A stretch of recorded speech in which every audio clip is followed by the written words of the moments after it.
అన్నము, పప్పు, కూర, వడియాలు, స్వీటు, ఆటు, చక్కని ప్రసాదాన్ని, భోజనాన్ని అందజేస్తున్నారు.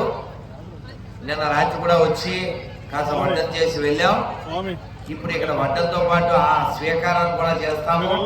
ఎందుకంటే గొప్పగా చెక్కలతో, కర్రలతో, కట్టెల పొయ్యి మీద ఈ అడవిలో వంట చేస్తూ మళ్ళీ రాత్రి పూట ఈ జనరేటర్తో లైట్లు అవి పెట్టి ఇక్కడ వంటం చేస్తూ ఈ అడవి మధ్యలో ఈ అద్భుతమైనటువంటి అన్నదానాలు చేస్తున్నారు. రాత్రిపూట ఇంకా ఎక్కువ మంది భక్తులు ఉంటారు, ఎండాకాలం కాబట్టి పగలు తక్కువ ఉన్నప్పటికీ కూడా. కానీ ఇక్కడ 24 గంటలు అన్నదాన ప్రక్రియ కొనసాగుతూనే ఉంటుంది. శివుడు మనందరికీ ఆయన యొక్క తెల్లని దేహంతో, చల్లని మనస్సుతో ఆయన ఆశీస్సులు మనకు అందరికీ ఇస్తూ ఉంటాడు. లోకంలో ఇతరులు మేలు కోరేటువంటి జాతి ఏదైనా ఉందంటే అది మన హైందవ జాతి మాత్రమే. సర్వే జన సర్వే జన సర్వే జన. కాబట్టి మనం అందరం కూడా ఇతరుల మేలు కోరే వాళ్ళం.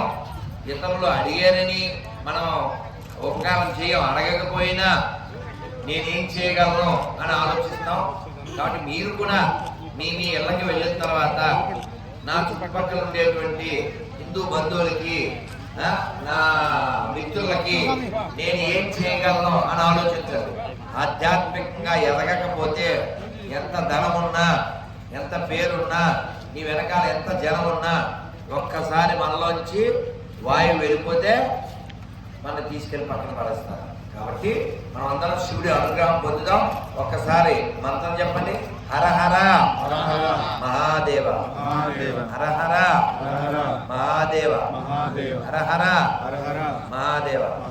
భోజనాలు ప్రసాదం తీసుకునే వాళ్ళు ఒక్క మెతుకు కూడా పాడేయకండి.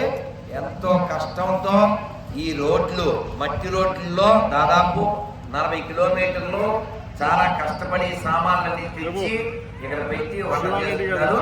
అందువల్ల ఎంత కావాలంటే అంత తినండి, ఏది కావాలంటే అది తినండి, కానీ ఒక్క మెతుకు కూడా పారవేయద్దు, అది పాపం. Thank you very much. జై శ్రీరామ్, జై శ్రీరామ్, జై శ్రీరామ్, జై శ్రీరామ్. అందరూ తెలుగు వచ్చిన వాళ్ళందరూ కూడా ఏకాదశి పేపర్ అది తీసుకోండి. శివారెడ్డి గారు, మనోజ్ కుమార్ రెడ్డి గారు ఇద్దరు స్టేజ్ దగ్గరికి వస్తే మీ క్రేజ్ ఇక్కడ చాలా ఉంది. మీకోసం ఆ పేజీ రెడీగా ఉంది. అందుకని మీరు ఇక్కడికి రావాలి, శివుడు అనుగ్రహం పొందాలి. మేము చెయ్యాలి గోళ, మీకు వెయ్యాలి మాల. ఇక్కడ ఉన్నది మా బుచ్చి బాల. జై శ్రీరామ్.